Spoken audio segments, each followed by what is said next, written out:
bien des années, je faisais une longue course à pied sur des hauteurs absolument inconnues des touristes, dans cette très vieille région des Alpes qui pénètre en Provence. C'était, au moment où j'entrepris ma longue promenade dans ces déserts, des landes nues et monotones, vers 1200 ou 1300 mètres d'altitude. Il n'y poussait que des lavandes sauvages. Je traversais ce pays dans sa plus grande largeur et après 3 jours de marche, je me trouvais dans une désolation sans exemple. Je campais à côté d'un squelette de village abandonné. Je n'avais plus d'eau depuis la veille et il me fallait en trouver. Ces maisons agglomérées, en ruine, comme un vieux nid de guêpes, me firent penser qu'il avait dû y avoir, là, dans le temps, une fontaine ou un puits. Il y avait bien une fontaine, mais sèche.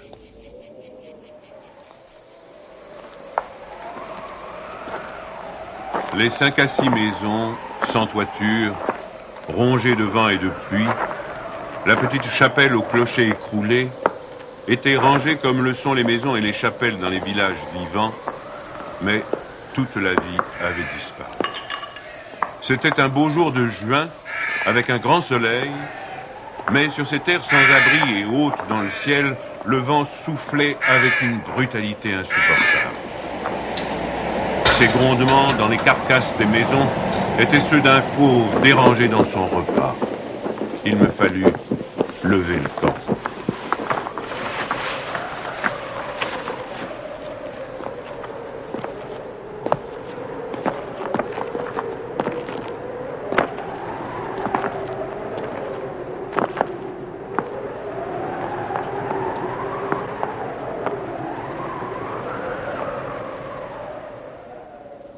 À 5 heures de marche de là, je n'avais toujours pas trouvé d'eau et rien ne pouvait me donner l'espoir d'en trouver.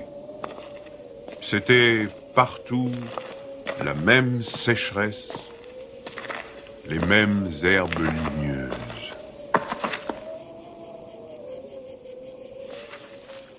Il me sembla apercevoir, dans le lointain, une petite silhouette noire, debout. Je la pris pour le tronc d'un arbre solitaire. À tout hasard, je me dirigeai vers elle. C'était un berger. Une trentaine de moutons, couchés sur la terre brûlante, se reposaient près de lui. Il me fit boire à sa gourde. Un peu plus tard, il me conduisit à sa bergerie, dans une ondulation du plateau. Il tirait son eau, excellente, d'un trou naturel très profond, au-dessus duquel il avait installé un treuil rudimentaire. Cet homme parlait peu, c'est le fait des solitaires, mais on le sentait sûr de lui et confiant dans cette assurance. C'était insolite dans ce pays dépouillé de tout. Il n'habitait pas une cabane, mais une vraie maison en pierre, où l'on voyait très bien comment son travail personnel avait rapiécé la ruine qu'il avait trouvée là, à son arrivée. Son toit était solide et étanche. Le vent qui le frappait faisait sur les tuiles le bruit de la mer sur les plages. Son ménage était en ordre, son parquet balayé, son fusil graissé. La soupe bouillait sur le feu. Je remarquai alors qu'il était aussi rasé de frais, que tous ses boutons étaient solidement cousus, que ses vêtements étaient reprisés avec le soin minutieux qui rend les reprises invisibles.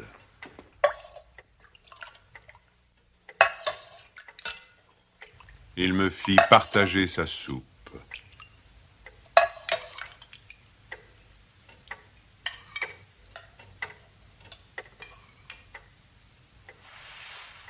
Comme après, je lui offrais ma blague à tabac, il me dit qu'il ne fumait pas.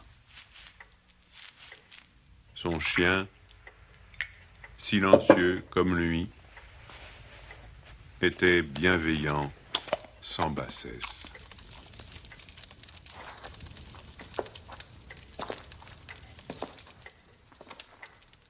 Il avait été entendu que je passerais la nuit là, le village le plus proche étant encore à plus d'une journée et demie de marche. Je connaissais parfaitement le caractère des rares villages de cette région. Il y en a 4 ou 5, dispersés, loin les uns des autres, sur les flancs de ces hauteurs, dans les taillis de chênes blancs, à la toute extrémité des routes carrossables. Ils sont habités par des bûcherons qui font du charbon de bois. Ce sont des endroits où l'on vit mal. Les familles, serrées les unes contre les autres, dans ce climat qui est d'une rudesse excessive, aussi bien l'été que l'hiver, exaspèrent leur égoïsme en vase clos. L'ambition irraisonnée s'y démesure. Dans le désir continu de s'échapper de cet endroit, les hommes vont porter leur charbon à la ville, puis retournent. Les plus solides qualités craquent sous cette perpétuelle douche écossaise. Les femmes mijotent des rancœurs. Il y a concurrence sur tout, aussi bien pour la vente du charbon de bois que pour le banc à l'église, pour les vertus qui se combattent entre elles, pour les vices qui se combattent entre eux, et pour la mêlée générale des vices et des vertus, sans repos. Par là-dessus, le vent également sans repos irrite les nerfs. Il y a des épidémies de suicide et de nombreux cas de folie, presque toujours meurtrières.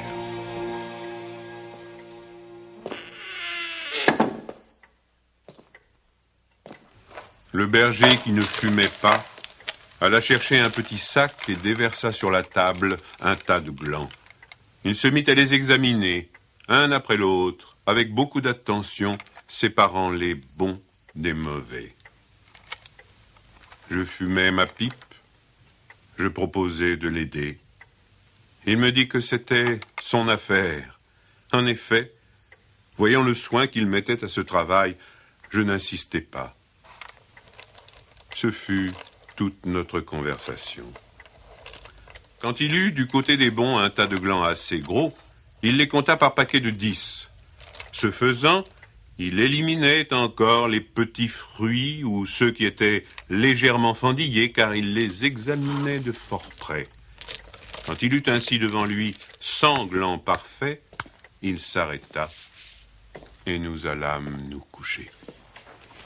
La société de cet homme donnait la paix. Je lui demandai le lendemain la permission de me reposer tout le jour chez lui.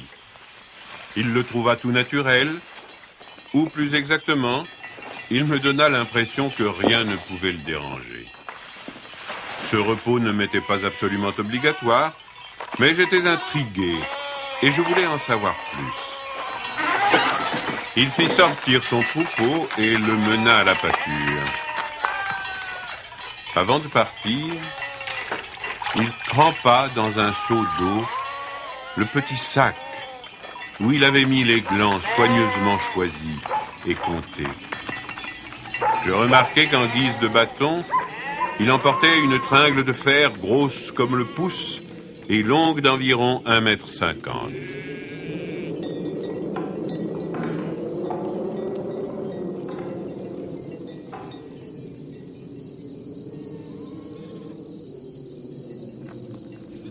Je fis celui qui se promène en se reposant, et je suivis une route parallèle à la sienne. La pâture de ces bêtes était dans un fond de combe. Il laissa le petit troupeau à la garde du chien et monta vers l'endroit où je me tenais. J'eus peur qu'il vînt pour me reprocher mon indiscrétion, mais pas du tout. C'était sa route, et il m'invita à l'accompagner si je n'avais rien de mieux à faire. Il allait à 200 mètres de là, sur la hauteur. Arrivé à l'endroit où il désirait aller, il se mit à planter sa tringle de fer dans la terre. Il faisait ainsi un trou dans lequel il mettait un gland, puis il rebouchait le trou. Il plantait des chênes. Je lui demandai si la terre lui appartenait. Il me répondit que non. Savait-il à qui elle était? Il ne savait pas. Il supposait que c'était une terre communale ou peut-être était-elle la propriété de gens qui ne s'en souciaient pas. Lui ne se souciait pas de connaître les propriétaires. Il planta ainsi ses sanglants avec un soin extrême.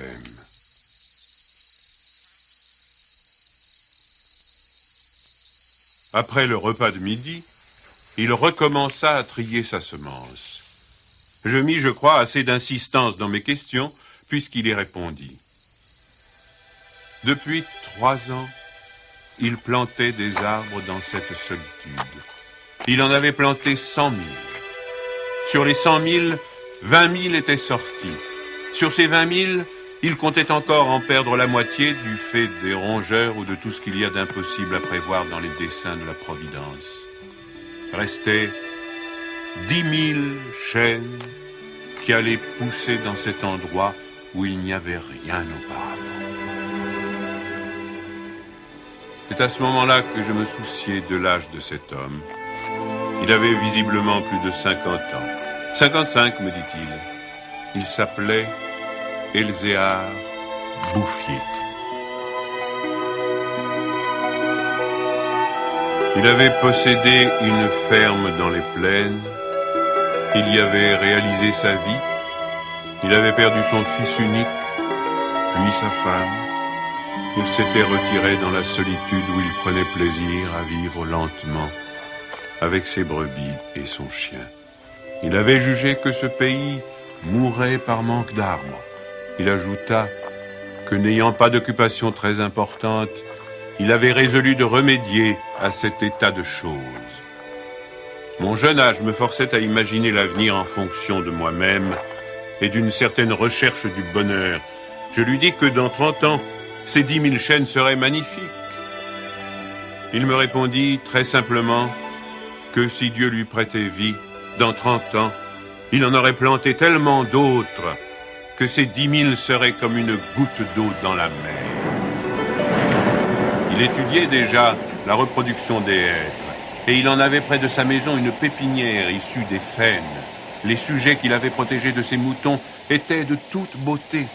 Il pensait également à des bouleaux pour les fonds où, me dit-il, une certaine humidité dormait à quelques mètres de la surface du sol. Nous nous séparâmes le lendemain. L'année d'après, il y eut la guerre de 14 dans laquelle je fus engagé pendant 5 ans. Un soldat d'infanterie ne pouvait guère y réfléchir à des arbres.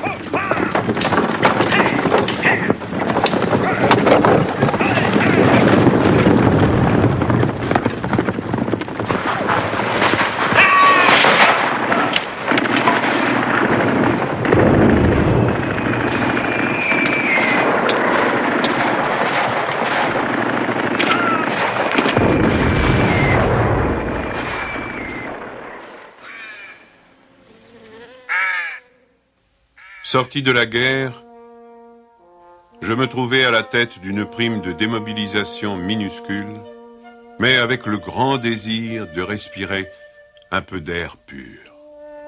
C'est sans idée préconçue, sauf celle-là, que je repris le chemin de ces contrées désertes. Le pays n'avait pas changé.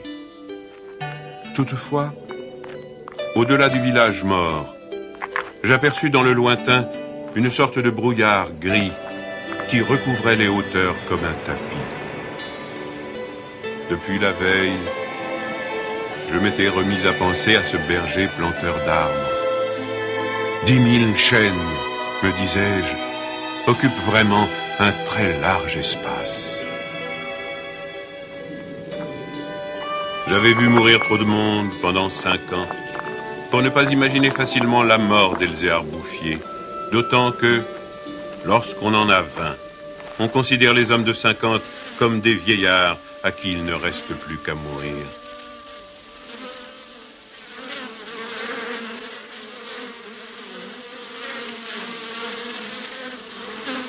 Il n'était pas mort. Il avait changé de métier.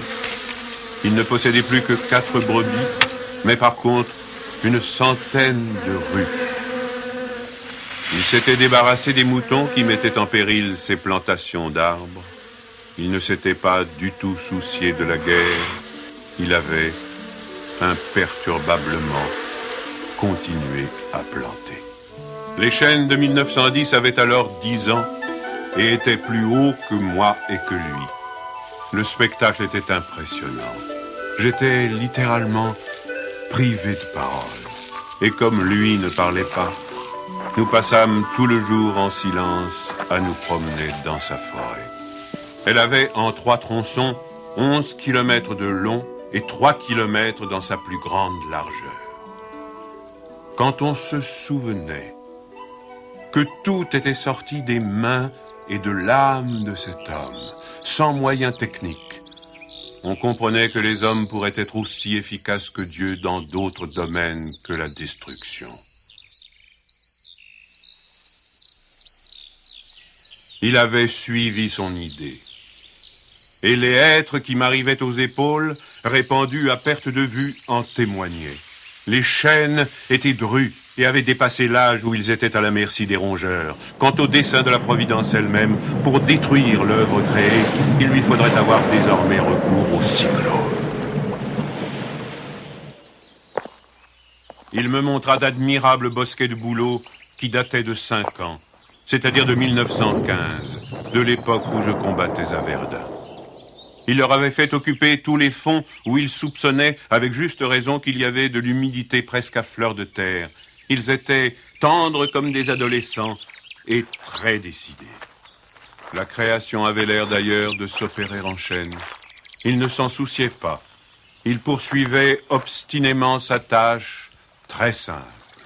Mais, en redescendant par le village, je vis couler de l'eau dans des ruisseaux qui, de mémoire d'homme, avaient toujours été à sec. C'était la plus formidable opération de réaction qu'il m'ait été donné de voir. Ces ruisseaux secs avaient jadis porté de l'eau dans des temps très anciens. Certains de ces villages tristes dont j'ai parlé au début de mon récit s'étaient construits sur les emplacements d'anciens villages gallo-romains dont il restait encore des traces, dans lesquels les archéologues avaient fouillé et ils avaient trouvé des hameçons à des endroits où, au XXe siècle, on était obligé d'avoir recours à des citernes pour avoir un peu d'eau. Le vent aussi dispersait certaines graines.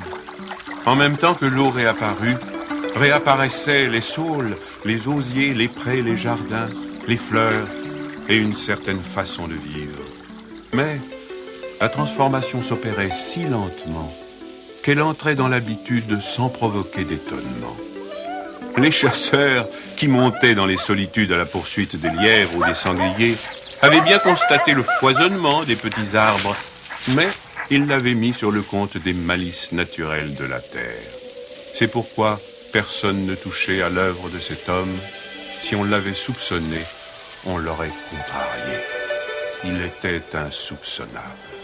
Qui aurait pu imaginer, dans les villages et les administrations, une telle obstination dans la générosité la plus magnifique?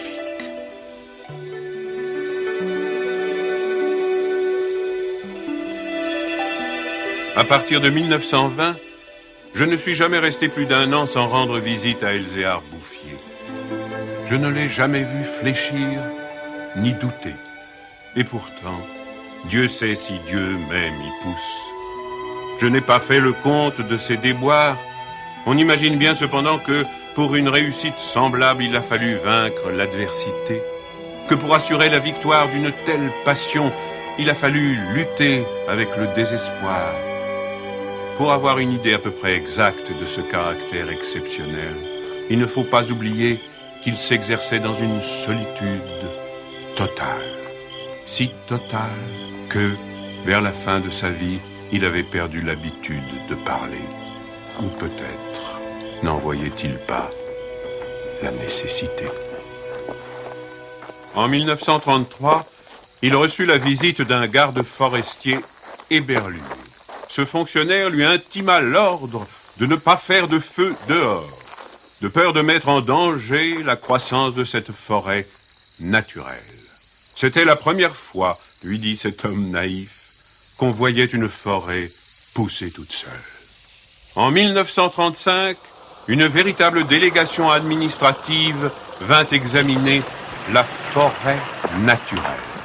Il y avait un grand personnage des eaux et forêts, un député, des techniciens.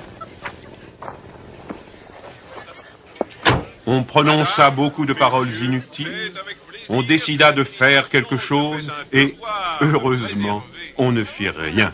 Sinon, la seule chose utile, mettre la forêt sous la sauvegarde de l'État et interdire qu'on vienne y charbonner. Car il était impossible de n'être pas subjugué par la beauté de ces jeunes arbres en pleine santé. Et elle exerça son pouvoir de séduction sur le député lui-même.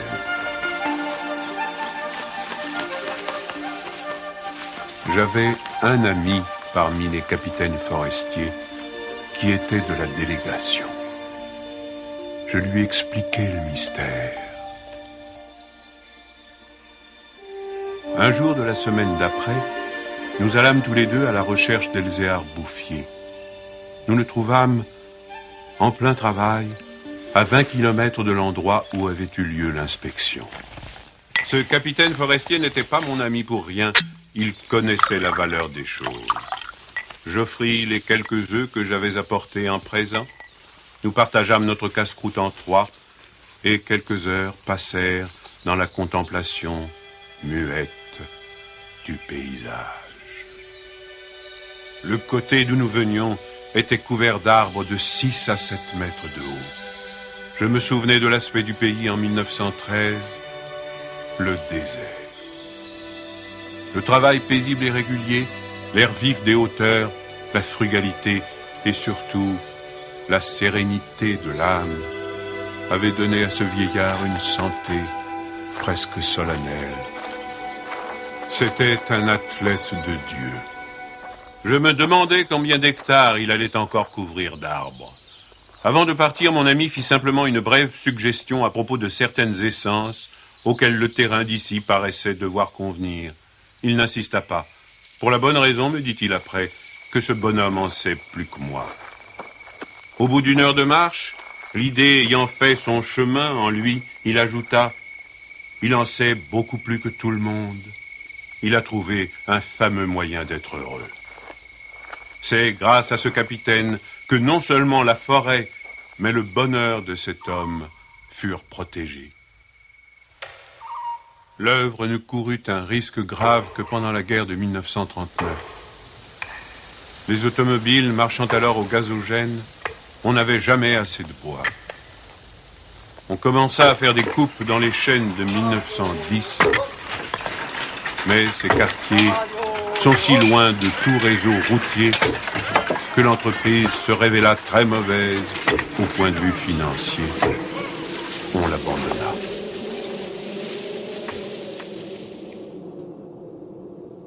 Le berger n'avait rien vu. Il était à 30 km de là, continuant paisiblement sa besogne, ignorant la guerre de 39, comme il avait ignoré la guerre de 14. J'ai vu Elzéar Bouffier pour la dernière fois en juin 1945. Il avait alors 87 ans.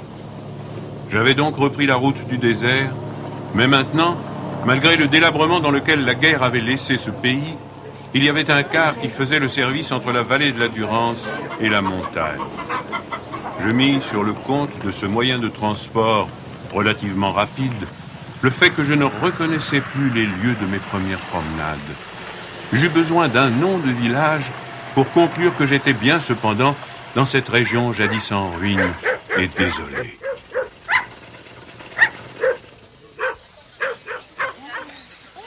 Le car me débarqua à Vergon. En 1913, ce hameau de 10 à 12 maisons avait 3 habitants. Ils étaient sauvages, se détestaient, vivaient de chasse aux pièges. Leurs conditions étaient sans espoir. Tout était changé. L'air lui-même. Au lieu des bourrasques sèches et brutales qui m'accueillaient jadis, soufflait une brise souple, chargée d'odeurs. Un bruit semblable à celui de l'eau venait des hauteurs. C'était celui du vent dans les forêts. Enfin, chose plus étonnante, j'entendis le vrai bruit de l'eau coulant dans un bassin. Je vis qu'on avait fait une fontaine, qu'elle était abondante, et ce qui me toucha le plus, on avait planté près d'elle un tilleul, symbole incontestable d'une résurrection.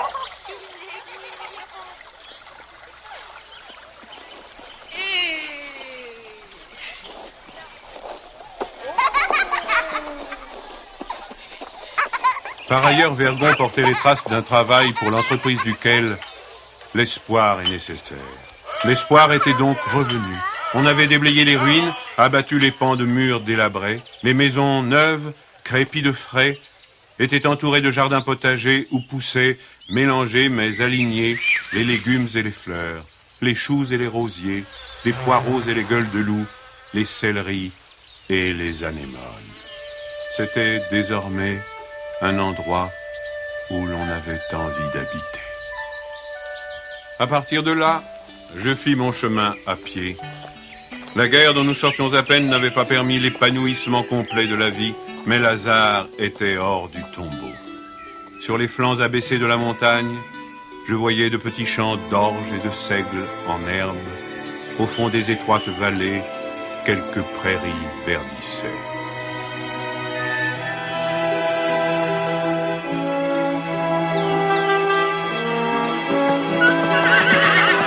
Il n'a fallu que les 8 ans qui nous séparent de cette époque pour que tout le pays resplendisse de santé et d'aisance. Sur l'emplacement des ruines que j'avais vues en 1913, s'élèvent maintenant des fermes propres, bien crépies, qui dénotent une vie heureuse et confortable.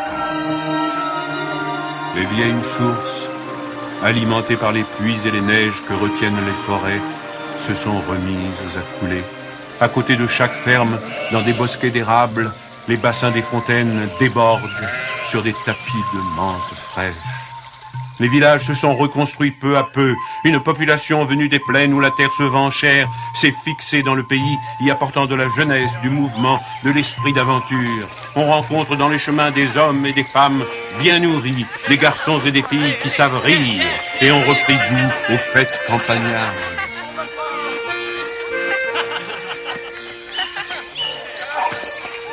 Si on compte l'ancienne population, méconnaissable depuis qu'elle vit avec douceur, et les nouveaux venus, plus de 10 000 personnes doivent leur bonheur à Elzéar Bouffier.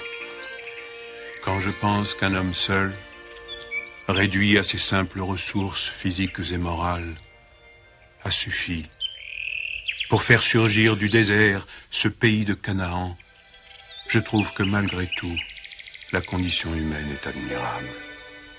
Mais, quand je fais le compte de tout ce qu'il a fallu de constance dans la grandeur d'âme et d'acharnement dans la générosité pour obtenir ce résultat, je suis pris d'un immense respect pour ce vieux paysan sans culture qui a su mener à bien cette œuvre digne de Dieu. Elzéar Bouffier est mort paisiblement en 1947 à l'hospice de Banon.